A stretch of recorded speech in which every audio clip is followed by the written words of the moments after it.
Saviour academy में आप सभी का बच्चों एक बार फिर स्वागत है। मैं बाबूराम आज आप सभी के लिए लेकर आया हूं बच्चों क्लास 11th की बच्चों हमारी सेकंड यूनिट है जिसका नाम है एटॉमिक स्ट्रक्चर यानी कि परमाणु संरचना।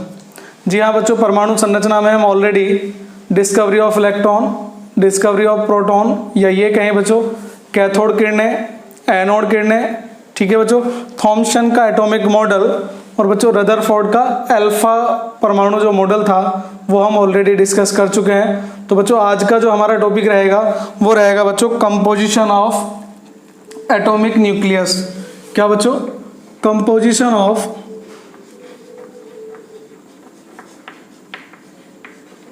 Atomic nucleus. क्या बच्चों? Composition of atomic nucleus.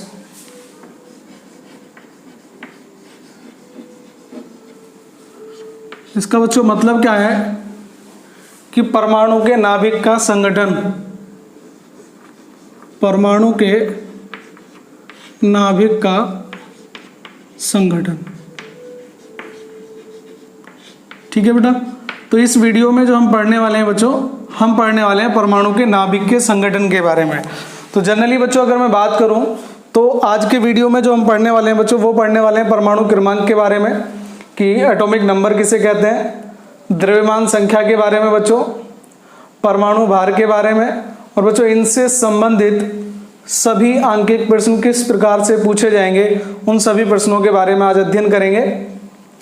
तो बच्चों सबसे पहले हम परमाणु के नाभिक की बात करें तो बच्चों आपने अब तक ये जाना था कि जो परमाणु होता है बच्चों, रदरफोर्ड के अल्फा ब्रिगेड मॉडल ने बताया कि जो प्रोटॉन होते हैं बच्चों वो कहाँ होते हैं, नाभिक में। और बच्चों न्यूट्रॉन की डिस्कवरी के बाद क्लियर हो गया कि न्यूक्लियस में क्या क्या होते हैं बच्चों, प्रोटॉन और न्यूट्रॉन।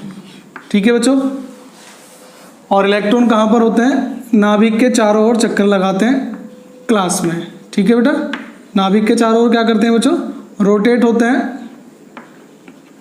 ठीक है बेटा, तो हमने ये जाना अब तक कि परमाणु का नाभिक होता है बीच में सेंटर जिसमें उसका सारा द्रव्यमान होता है या भार होता है उसका, और न्यूक्लियस में बच्चों, नाभिक में, न्यूक्लियस को क्या बोलते हैं, नाभिक बोलते हैं। और नाभिक में बच्चों क्या क्या होता है, प्रोटॉन और न्यूट्रॉन। ठीक है बेटा, तो नाभिक में क्या क्या उपस्थित होते हैं, प्रोटॉन और न्यूट्रॉन, और इन्हें क्या बोलते हैं बच्चों, न्यूक्लियॉन्स बोलते हैं। क्या बोलते हैं, न्यूक्लियॉन्स बोलते हैं। ठीक है बेटा, तो पहला क्वेश्चन ये हुआ कि न्यूक्लियॉन्स किसे कहते हैं बच्चों, न्यूक्लियॉन्स किसे कहते हैं। तो हम बताएंगे बच्चों परमाणु के नाभिक में उपस्थित प्रोटॉनों और न्यूट्रॉनों के संख्याओं के योग को क्या होता है बच्चों, न्यूक्लियॉन्स, प्रोटॉनों और न्यूट्रॉनों की संख्याओं के योग को क्या बोलते हैं बच्चों, न्यूक्लियॉन्स बोलते हैं। क्लियर। तो बच्चों हमने ये जाना था अब तक कि परमाणु का नाभिक होता है, नाभिक में प्रोटॉन होते हैं, न्यूट्रॉन होते हैं और जो इलेक्ट्रॉन होते हैं बच्चों वो नाभिक के चारों ओर चक्कर लगाते हैं। ठीक है, तो परमाणु नाभिक के जो संगठन है बच्चों, इसमें आज हम जो डिस्कस करेंगे, आइए बच्चों सबसे पहले जो हम डिस्कस करते हैं वो करेंगे बच्चों परमाणु क्रमांक के बारे में। किसके बारे में, परमाणु क्रमांक के बारे में, कि परमाणु क्रमांक कहते किसे हैं, आप इसे डिफाइन कैसे करेंगे बच्चों, एटॉमिक नंबर से आप क्या समझते हैं बच्चों। तो बच्चों जब मैंने आपको तत्वों के नाम याद कराए थे, नेम ऑफ एलिमेंट आप लोगों को लर्न कराए थे, तो मैंने वहाँ पर एक बात बताई थी बच्चों, और बच्चों मैंने एक बात बताई थी, क्या बताई थी कि अगर हाइड्रोजन बच्चों फर्स्ट नंबर पे आता है तो इसमें बच्चों नंबर ऑफ प्रोटॉन कितना होगा, 1। कितना होगा, 1। ठीक है, अगर नाइट्रोजन 7 नंबर पे आता है तो बच्चों उसमें कितने इलेक्ट्रॉन होंगे, 7, और प्रोटॉन कितने होंगे, 7। ठीक है बच्चों, तो इलेक्ट्रॉन क्या होते हैं बच्चों, इलेक्ट्रॉन जनरली लिए भी जा सकते हैं और दिए भी जा सकते हैं, क्योंकि बाह्य कोश में सबकी टेंडेंसी होती है 8 इलेक्ट्रॉन पूरे करने की। ठीक है बच्चों, लेकिन प्रोटॉन नाभिक में जनरली नाभिकीय अभिक्रियाओं को छोड़ दें तो बच्चों बाकी किसी में प्रोटॉन या न्यूट्रॉन भाग नहीं लेते हैं जनरली। ठीक है, तो बच्चों हमने क्या देखा था, हमने ये सीखा था कि परमाणु क्रमांक बराबर क्या होता था बच्चों, प्रोटॉनों की संख्या। क्या होती थी, प्रोटॉनों की संख्या या इलेक्ट्रॉनों की संख्या। ठीक है बच्चों, तो इलेक्ट्रॉन तो हम यहाँ पर डिस्कस करेंगे नहीं, तो परमाणु क्रमांक किसके बराबर होता है बच्चों, प्रोटॉनों की संख्या के। क्लियर। तो पहली डेफिनेशन आपकी ये बन सकती है परमाणु क्रमांक किसे कहते हैं, तो बच्चों ये हो गया आपका कि किसी तत्व के परमाणु के किसी तत्व के परमाणु के नाभिक में उपस्थित किसकी संख्या बच्चों, प्रोटॉनों की संख्या को क्या कहते हैं, परमाणु क्रमांक कहते हैं। क्लियर बच्चों, यहां तक मैंने क्या बताया था, परमाणु क्रमांक बच्चों किसके बराबर बताया था ऑलरेडी, प्रोटॉन के बराबर। तो हम ये कह सकते हैं कि किसी परमाणु क्रमांक किसे कहते हैं बच्चों, प्रोटॉनों की संख्या को, और प्रोटॉन कहाँ होते हैं बच्चों, नाभिक में। इसका मतलब क्या होगा बच्चों, किसी तत्व के परमाणु में उपस्थित या किसी तत्व के परमाणु के कहां पर बच्चों, नाभिक में उपस्थित किसकी संख्या, प्रोटॉनों की संख्या को क्या कहते हैं, परमाणु क्रमांक कहते हैं। ठीक है बच्चों, नेक्स्ट हम चलें तो मैंने बताया था बच्चों आपको इलेक्ट्रॉन पर नेगेटिव चार्ज होता है, प्रोटॉन पे चार्ज कैसा होता है बच्चों, पॉजिटिव होता है, और न्यूट्रॉन पे कैसा होता है बच्चों, ये न्यूट्रल होता है, कैसा होता है, उदासीन होता है, ये भी बताया था बच्चों। ठीक है, तो बच्चों प्रोटॉन पे कितना पॉजिटिव चार्ज होता है, एक, कितना होता है, एक। अगर 2 प्रोटॉन है तो पॉजिटिव चार्ज कितना हो गया, 2 हो गया। 3 है तो कितना हो गया बच्चों, 3 हो गया। 4 है तो चार्ज कितना हो जाएगा, 4 हो जाएगा। इसका मतलब क्या होगा बच्चों, डेफिनेशन में मैं ये भी कह सकता हूं कि परमाणु क्रमांक बच्चों किसके बराबर होता है, नाभिक में क्या होता है, प्रोटॉन और न्यूट्रॉन, और प्रोटॉन पे क्या होता है, पॉजिटिव चार्ज, और न्यूट्रॉन पे कोई चार्ज नहीं होता। इसका मतलब क्या हुआ बच्चों कि परमाणु क्रमांक बच्चों किसके बराबर होता है, नाभिक में उपस्थित किसके बच्चों, धनावेश इकाइयों की संख्या के बराबर। ठीक है बच्चों, तो ये जो डेफिनेशन दी थी बच्चों, ये दी थी वॉन डेन और ब्राक ने। किसने, वॉन डेन और ब्राक ने। वॉन डेन और ब्राक के अनुसार बच्चों क्या हुआ, बच्चों कि किसी तत्व का, किसी तत्व के परमाणु के, किसी तत्व के परमाणु के नाभिक में उपस्थित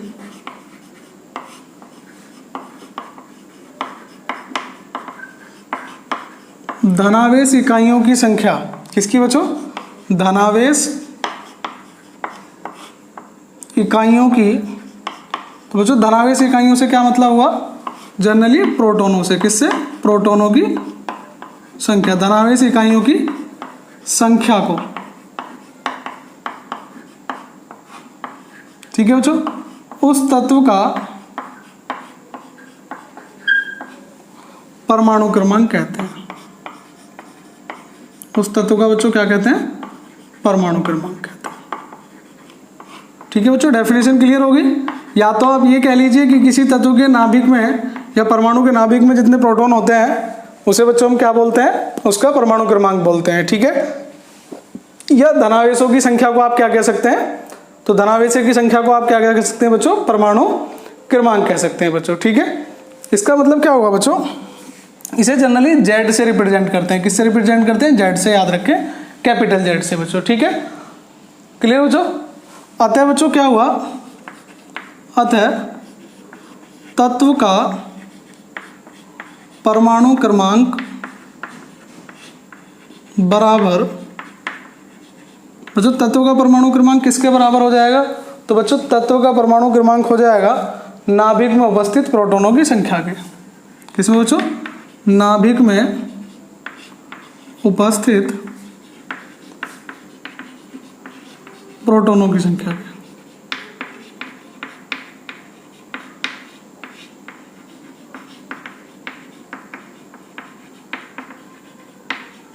ठीक है बेटा, तत्व का परमाणु क्रमांक किसके बराबर हो गया, नाभिक में उपस्थित प्रोटॉनों की संख्या के। या बच्चों इलेक्ट्रॉन भी तो बराबर होते हैं, लेकिन किस में, उदासीन परमाणु में, या उदासीन परमाणु में उपस्थित, ठीक है बच्चों, इलेक्ट्रॉनों की संख्या।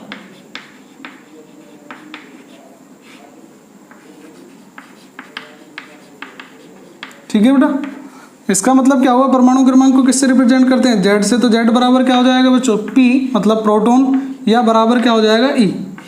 ठीक है, तो बच्चों जनरली आपको क्या देनी है, यहाँ से परमाणु क्रमांक की डेफिनेशन देनी है। क्या देनी है बच्चों, परमाणु क्रमांक की डेफिनेशन देनी है। तो बच्चों परमाणु क्रमांक की डेफिनेशन दे दी बच्चों यहाँ तक। तो परमाणु क्रमांक बच्चों बाद में बताया गया था, एक साइंटिस्ट थे मोजले, उन्होंने बताया था 20वीं शताब्दी में बच्चों 1913 में, कि तत्वों का जो मूल लक्षण होता है वो परमाणु क्रमांक होता है। बच्चों आपने स्क्रीनशॉट ले लिया करो जब कभी कॉपी करने में दिक्कत आया करे, ठीक है बच्चों।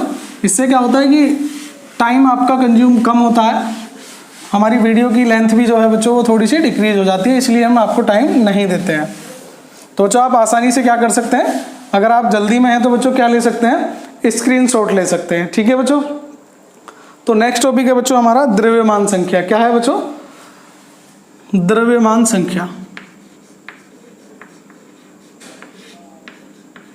ठीक है बेटा। द्रव्यमान संख्या को हम इंग्लिश में बोलते हैं मास नंबर। क्या बोलते हैं, मास नंबर, ठीक है बेटा।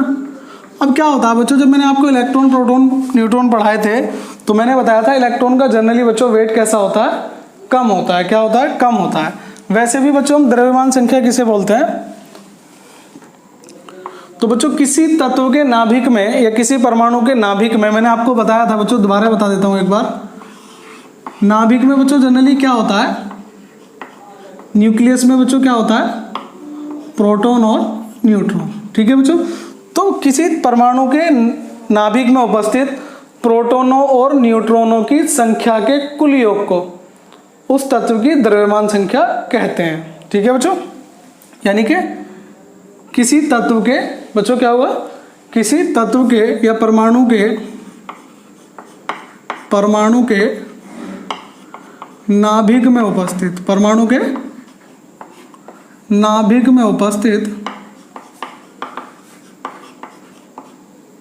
न्यूक्लियनों की बच्चों, न्यूक्लियनो वर्ड जो बना है वो न्यूक्लियस से बना है। न्यूक्लियनो मतलब प्रोटोनों तथा न्यूट्रॉनों की। न्यूक्लियन किसको बोलते हैं बच्चों, प्रोटोनों व न्यूट्रॉनों की संख्या के योग को, किसको बच्चों, संख्या के योग को, की कुल संख्या को, न्यूक्लियनों की कुल संख्या को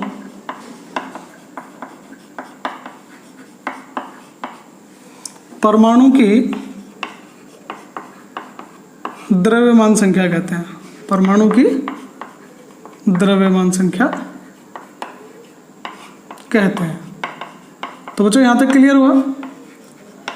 मैंने क्या बताया था बच्चों, द्रव्यमान संख्या और परमाणु भार में थोड़ा सा डिफरेंस होता है। द्रव्यमान संख्या बच्चों किसे कहते हैं, प्रोटॉनों और न्यूट्रॉनों की कुल संख्या के योग, ठीक है बच्चों। क्या कहते हैं, द्रव्यमान संख्या कहते हैं। क्या कहते हैं बच्चों, द्रव्यमान संख्या कहते हैं, ठीक है बच्चों। तो द्रव्यमान संख्या क्या होगी बच्चों आपकी, तो बच्चों द्रव्यमान संख्या बराबर किसके होगी बच्चों, बराबर होगी आपके न्यूक्लियनों की संख्या के, न्यूक्लियनों की संख्या, ठीक है बच्चों। अब न्यूक्लियनों की संख्या किसे कहते हैं, प्रोटॉनों और न्यूट्रॉनों की संख्या के। इसका मतलब क्या हुआ बच्चों, प्रोटॉनों प्लस न्यूट्रॉनों की संख्या नाभिक में उपस्थित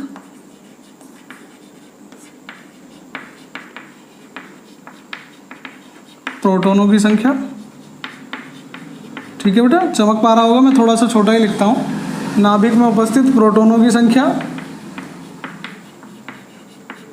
प्लस न्यूट्रॉनों की संख्या,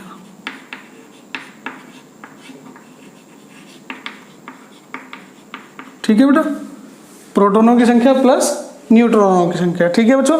तो इसको डिपेंड करते हैं, डिनोट करते हैं बच्चों ए से। किसे डिनोट करते हैं, ए से। तो ए बराबर क्या हो गया बच्चों, प्रोटॉनों की संख्या प्लस न्यूट्रॉनों की संख्या, मतलब क्या हो गया, P प्लस एन। क्या हो गया बच्चों, P प्लस एन। P क्या है, प्रोटॉनों की संख्या। या बच्चों आप ये भी कह सकते हैं ए बराबर क्या हो गया, Z plus N, Z plus N. क्योंकि थोड़ी देर पहले बताया था बच्चों Z किसको रिप्रेजेंट करता है, प्रोटॉनों की संख्या को या परमाणु क्रमांक को। तो आइए बच्चों आपको द्रव्यमान संख्या भी क्या हो गया होगा, कंफर्म हो गया होगा बच्चों, ठीक है। तो बच्चों आपने देखा होगा कि किसी तत्व की द्रव्यमान संख्या या किसी तत्व में बच्चों न्यूट्रॉनों की संख्या क्या होती है, भिन्न भिन्न हो सकती है।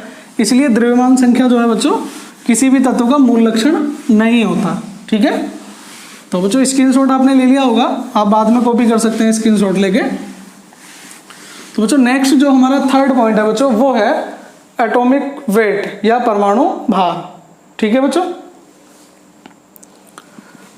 अब हम बात करेंगे बच्चों परमाणु भार की। ठीक है बेटा। परमाणु भार को क्या बोलते हैं? परमाणु भार को बोलते हैं बच्चों एटॉमिक वेट।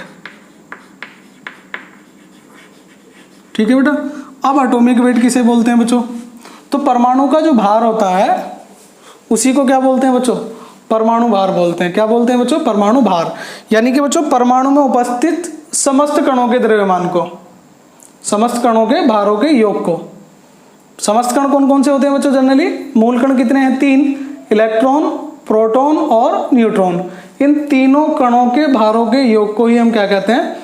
परमाणु भार कहते हैं बच्चों। ठीक है। इसका मतलब क्या हुआ बच्चों? मैं बता देता हूं बच्चों आपको कि परमाणु में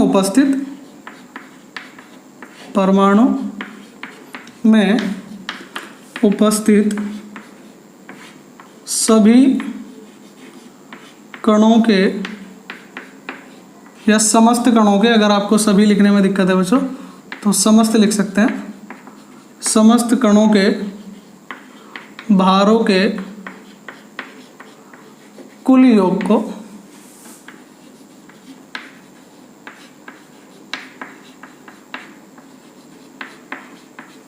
परमाणु भार कहते हैं।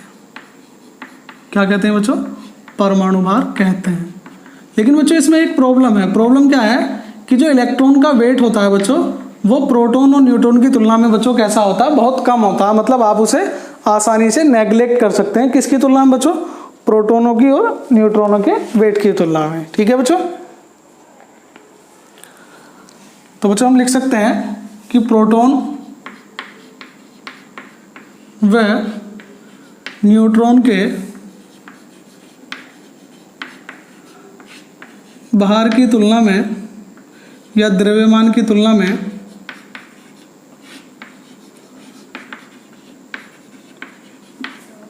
इलेक्ट्रॉन का द्रव्यमान बहुत कम होता है। क्या होता है बच्चों? इलेक्ट्रॉन का द्रव्यमान बहुत कम होता है। ठीक है बच्चों।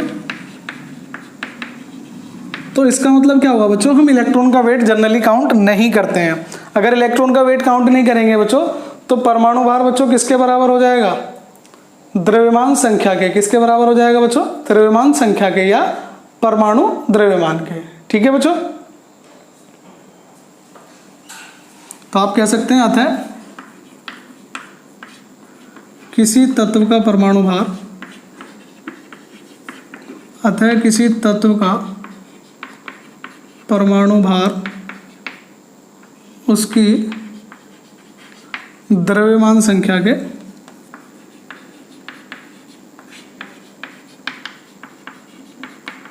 लगभग बराबर होता है।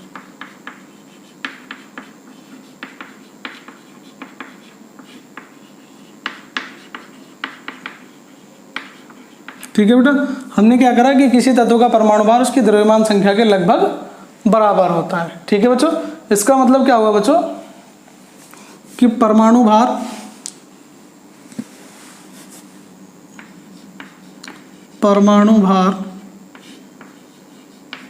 अप्रोक्सीमेटली बच्चों किसके हो जाएगा? द्रव्यमान, परमाणु द्रव्यमान, और इससे आप बच्चों लगभग आप किसके बराबर बता सकते हो? द्रव्यमान संख्या के। तो आई होप बच्चों आपको ये भी समझ में आ गया होगा परमाणु भार किसे कहते हैं। तो बच्चों परमाणु भार और द्रव्यमान संख्या दोनों का मतलब लगभग क्या रहेगा बच्चों? एक ही रहेगा। ठीक है। तो नेक्स्ट पॉइंट और करा देता हूं बच्चों आपको हैंड टू हैंड। तो बच्चों नेक्स्ट पॉइंट है हमारा representation of atom. Representation of atom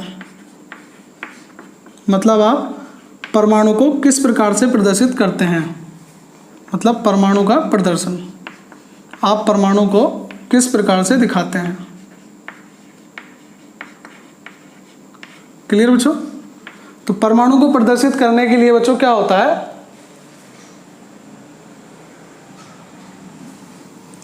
तो बच्चों परमाणु मान लीजिए कोई x है। ठीक है। तो हम इसे कैसे दिखाते हैं बच्चों? या तो Z और A या Z X और A। बच्चों इस बात को आपको थ्योरी में लिखना है। क्या लिखना है? मान लीजिए किसी तत्व का परमाणु भार A या द्रव्यमान संख्या बच्चों A, परमाणु क्रमांक Z है, तब इसे निम्न प्रकार प्रदर्शित करते हैं। किस प्रकार बच्चों? निम्न प्रकार। जैसे मैंने कहा बच्चों सोडियम का परमाणु क्रमांक 11 होता है। कितना होता है बच्चों? 11। वह इसकी परमाणु भार 23 है। कितना है बच्चों? परमाणु भार 23 है। कितना है बच्चों? 23 है। अब आप इसे कैसे रिप्रेजेंट कर सकते हैं वो देख लीजिए बच्चों। तो कैसे रिप्रेजेंट करेंगे? आप लिखेंगे 11 Na और 23 या 11 Na और 23। समझ रहे हैं बच्चों? मतलब या तो 23 आपको आगे लिखना है या बाद में लिखना है। जनरली बच्चों हम तो बाद वाला प्रीफर करते हैं, बाकी आपकी चॉइस है बच्चों, आपको किस तरीके से कवर करना है। ठीक है बच्चों।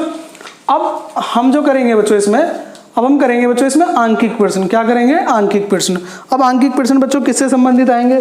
तो जनरली बच्चों जो हमने आज पढ़ा है, आज हमने पढ़ा है द्रव्यमान संख्या, परमाणु भार, तो इन सभी से संबंधित प्रश्न ही पूछे जाएंगे बच्चों। ठीक है। तो बच्चों एक क्वेश्चन है एनसीईआरटी के, किसी क्वेश्चन से शुरुआत करते हैं। एनसीईआरटी का क्वेश्चन है कि 13 परमाणु द्रव्यमान वाले किसी तत्व के या किसी परमाणु के नाभिक में 7 न्यूट्रॉन है। कितने न्यूट्रॉन है बच्चों? 7 न्यूट्रॉन है। तो आपको क्या क्या दे दिया बच्चों? द्रव्यमान संख्या दे दी। क्या दे दिया? न्यूट्रॉनों की संख्या दे दी बच्चों, आप स्क्रीन पर देख सकते हैं। और आपसे पूछेगा क्या बच्चों? तो बच्चों आपसे पूछेगा परमाणु क्रमांक क्या है। ठीक है बच्चों। तो द्रव्यमान संख्या दे दी। तो बच्चों द्रव्यमान संख्या कितनी दे दी? 1। कितना दे दिया बच्चों? 23। ठीक है बच्चों। और क्या दे दिया? न्यूट्रॉन दे दिए। क्या दे दिए बच्चों? न्यूट्रॉनों की संख्या। तो न्यूट्रॉन कितने बच्चों? n। कितने बच्चों? 7। क्लियर बच्चों। तो हमने पढ़ा था A इज इक्वल टू बच्चों Z प्लस n। फॉर्मूला पढ़ा था थोड़ी देर पहले। क्या पढ़ा था बच्चों? A is equal to Z plus n। या हमने पढ़ा था प्रोटोनों की संख्या प्लस न्यूट्रॉनों की संख्या। या प्रोटॉन किसके बराबर होते हैं? Z के। तो बच्चों A कितना है? 23। ठीक है बच्चों। Z आपको निकालना है और n कितने बच्चों? आप सॉरी बच्चों A कितना है? 13। कितना है बच्चों? 13। ठीक है। और n कितना हो जाएगा बच्चों? 7। ठीक है। तो Z आप निकाल सकते हैं बच्चों, कितना आ गया? 13 माइनस 7। इसका मतलब बच्चों कितना आ गया? 6 आ गया। कितना आ गया बच्चों? 6 आ गया। इसका मतलब तत्व का परमाणु क्रमांक कितना होगा? अतः तत्व का परमाणु क्रमांक 6 होगा। कितना होगा? 6 होगा। ठीक है बच्चों। क्लियर है यहाँ तक? तो आपको फॉर्मूले बच्चों जनरली याद रखने हैं बस, और कुछ नहीं है। तो बच्चों मैं दूसरा क्वेश्चन भी जो है आपका एनसीईआरटी से संबंधित लूंगा। तो बच्चों दिया हुआ आपको 35 BR 180। क्या है बच्चों? क्वेश्चन है, आप देख सकते हैं स्क्रीन पर 35 BR 180। BR का मतलब क्या होता है बच्चों? ब्रोमीन होता है। अब आपसे पूछा गया बच्चों इसमें इलेक्ट्रॉनों की संख्या और न्यूट्रॉनों की संख्या। ठीक है बच्चों। तो Z बराबर क्या होता था बच्चों? आपका Z बराबर होता था इलेक्ट्रॉनों की संख्या बराबर प्रोटॉनों की संख्या। यही होता था बच्चों। तो Z कौन सा है बच्चों? 35। तो इलेक्ट्रॉनों की संख्या बराबर कितनी आ गई बच्चों? तो इलेक्ट्रॉनों की संख्या बराबर कितनी आ गई? परमाणु क्रमांक। किसके बराबर होगी? परमाणु क्रमांक के बराबर। ठीक है बेटा। तो परमाणु क्रमांक कितना आपका? 35। कितना है बच्चों? 35। तो इलेक्ट्रॉन कितने हो गए? 35। तो बच्चों प्रोटॉन भी कितने हो गए? 35। ठीक है बेटा। तो मुझे क्या निकालने थे? केवल इलेक्ट्रॉन निकालने थे, वो मैं निकाल चुका हूँ। अब दूसरा क्या पूछा बच्चों? न्यूट्रॉनों की संख्या पूछिए। क्या पूछिए? न्यूट्रॉनों की संख्या। तो न्यूट्रॉनों की संख्या के लिए फॉर्मूला लगाएंगे बच्चों A is equal to P plus n। यानी कि द्रव्यमान संख्या बच्चों किसके बराबर होती है? प्रोटॉनों की संख्या के प्लस न्यूट्रॉनों की संख्या के। तो बच्चों A क्या होता है? द्रव्यमान संख्या। कितनी है बच्चों? 80। तो 80। प्रोटॉन कितने हो गए बच्चों आपके? 35 प्लस न्यूट्रॉन। तो बच्चों न्यूट्रॉन बराबर कितने हो जाएंगे आपके? 80 माइनस 35। और कुल मिला के बच्चों न्यूट्रॉन कितने हो जाएंगे आपके? 45। क्लियर बच्चों यहाँ तक? तो आई होप यहाँ तक आपको क्वेश्चन समझ में आ गए होंगे बच्चों। ये जो मैंने दोनों क्वेश्चन कराए हैं, ये दोनों ही बच्चों आपके एनसीईआरटी से संबंधित हैं या एनसीईआरटी बुक से ही लिए गए हैं। ठीक है बच्चों, चलिए एक और क्वेश्चन ले लेते हैं इस बार। तो बच्चों जनरली मैं कोशिश करूँगा कि क्वेश्चन ज़्यादातर सारे एनसीईआरटी से ही लूँ, तो एक और क्वेश्चन ले रहा हूँ बच्चों, एनसीईआरटी से संबंधित है। तो बच्चों क्वेश्चन है, किसी स्पीसीज में इलेक्ट्रॉन, प्रोटॉन तथा न्यूट्रॉनों की संख्या 18, 16 और 16 है। इसका प्रयुक्त प्रतीक लिखिए। क्या लिखिए बच्चों? प्रयुक्त प्रतीक। ठीक है बच्चों, क्या क्या दिया हुआ है? न्यूट्रॉनों, बच्चों दिया हुआ है इलेक्ट्रॉनों, प्रोटॉनों तथा न्यूट्रॉनों की संख्या। तो बच्चों इलेक्ट्रॉनों की संख्या दी हुई है 18, प्रोटॉनों की संख्या दी हुई है 16 और न्यूट्रॉनों की संख्या दी हुई है 16। अब आपको बच्चों इसका प्रतीक लिखना है। क्या लिखना है? प्रतीक लिखना है। क्लियर बच्चों, यहाँ तक कोई डाउट बच्चों आपको? अब प्रतीक से मतलब क्या होता है बच्चों? देखें, एक चीज बच्चों मैंने आपको बताई थी कि उदासीन परमाणु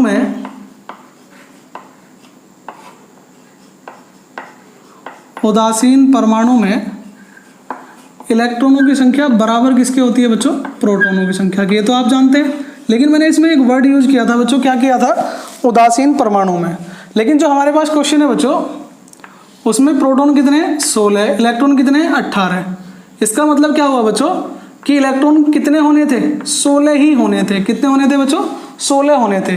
उदासीन परमाणु में बच्चों इलेक्ट्रॉन और प्रोटॉन दोनों क्या होते हैं? बराबर। लेकिन इसमें कितना है बच्चों? 2 इलेक्ट्रॉन एक्स्ट्रा हैं, 2 इलेक्ट्रॉन एक्स्ट्रा हैं बच्चों। ठीक है, यहाँ तक क्लियर बच्चों? तो आपको यहाँ से मिला बच्चों, मैं आपको थोड़ा सा कैलकुलेशन करके दिखाता हूँ जो जो चीज़ें हमें मिल रही हैं बच्चों। तत्व का परमाणु क्रमांक। तो बच्चों तत्व का परमाणु क्रमांक जनरली मैंने किससे डेफिनेशन दी थी? प्रोटॉन से दी थी। क्यों दी थी? क्योंकि प्रोटॉन ना तो आसानी से हम किसी को देते ना लेते बच्चों। तो इलेक्ट्रॉन में क्या होता है बच्चों? लिए भी जा सकते हैं और दिए भी जा सकते हैं। इसीलिए क्वेश्चन करने में बच्चों क्या हो जाती है? थोड़ी सी प्रॉब्लम हो जाती है। तो तत्व का परमाणु क्रमांक क्या हो गया बच्चों? बराबर प्रोटॉनों की संख्या। इलेक्ट्रॉनों की ऐड नहीं करेंगे बच्चों, क्योंकि मैंने डेफिनेशन भी किससे दी थी? प्रोटॉनों की संख्या से। ठीक है बच्चों, तो परमाणु क्रमांक किससे रिप्रेजेंट करते हैं? जेड से। तो जेड कितना आ गया बच्चों? 16 आ गया। कितना आ गया? 16। ठीक है बच्चों, अब यहां से दूसरी चीज निकाल लेते हैं बच्चों। दूसरा वर्ड क्या निकालेंगे बच्चों? द्रव्यमान संख्या। द्रव्यमान संख्या। तो बच्चों द्रव्यमान संख्या ए कितनी होती है? ए होती है बच्चों P+N। कितनी होती है बच्चों? P+N। प्रोटॉनों की संख्या प्लस न्यूट्रॉनों की संख्या। तो प्रोटॉन कितने हैं बच्चों? 16। न्यूट्रॉन कितने हैं? 16। तो बच्चों ए कितना आ गया आपके पास? 32। कितना आ गया बच्चों? 32। इसका मतलब क्या हुआ बच्चों? आपका परमाणु क्रमांक आ चुका है कितना? 16। और परमाणु भार बच्चों आज कितना आ चुका है? 32। कितना आ चुका है बच्चों? 32। ठीक है बच्चों, अब लेकिन इलेक्ट्रॉन कितने हैं? 18। कितने हैं? 18। तो बच्चों कितने इलेक्ट्रॉन एक्स्ट्रा हैं? ठीक है बच्चों, इलेक्ट्रॉन कितने एक्स्ट्रा हैं बच्चों? तो इलेक्ट्रॉन 2 एक्स्ट्रा हैं। कितने एक्स्ट्रा हैं? 2। और इलेक्ट्रॉन पर चार्ज कैसा होता है? नेगेटिव। कैसा होता है बच्चों? नेगेटिव। देखें, प्रोटॉन पे चार्ज कैसा था? पॉजिटिव। इलेक्ट्रॉन पे कैसा था? नेगेटिव। ये 16 बच्चों और ये कितने हैं? 18। समझ रहे हैं? तो 16 अगर होते तो ना तो माइनस का चार्ज आता ना प्लस का, तो 2 इलेक्ट्रॉन एक्स्ट्रा है बच्चों। तो नेगेटिव साइन कितना आएगा? -2। समझ रहे हैं बच्चों? कैसा साइन आ जाएगा बच्चों? नेगेटिव आ जाएगा। कैसा आ जाएगा? नेगेटिव। अब बच्चों क्या लिखना है यहाँ से? तो हम लिखेंगे बच्चों स्पीसीज पर आवेश की संख्या। ठीक है बच्चों, अब आवेश की संख्या कितनी होगी? तो बच्चों आवेश कैसा होगा? ऋणावेश होगा। कैसा होगा? ऋणावेश होगा। क्यों होगा बच्चों ऋणावेश? ये भी ध्यान रखें, क्योंकि परमाणु में क्या ज्यादा है बच्चों? इलेक्ट्रॉन ज्यादा है। क्या ज्यादा है? इलेक्ट्रॉन ज्यादा है। और इलेक्ट्रॉन पे कैसा चार्ज होता है? नेगेटिव। तो नेगेटिव ही आवेश ज्यादा होगा। कैसे निकालेंगे बच्चों? 18 - 16। इसका मतलब बच्चों कितना आ गया? 2। कितना आ गया? 2। तो कितना ऋणावेश है बच्चों? 2 इकाई ऋणावेश है, -2 चार्ज है। अगर आप जानते हैं बच्चों तो 16 नंबर पे क्या होता है बच्चों? 16 नंबर पे होता है सल्फर। क्या होता है? सल्फर। तो ये हो गया 16 पे। परमाणु भार कितना आ गया? 32। ठीक है, लेकिन बच्चों इस पे कैसा नेगेटिव चार्ज है? 2 नेगेटिव चार्ज है। तो नेगेटिव भी चार्ज आपको शो करना है। नेगेटिव चार्ज आपको शो करना है। तो लिख देंगे बच्चों, अतः दी गई स्पीसीज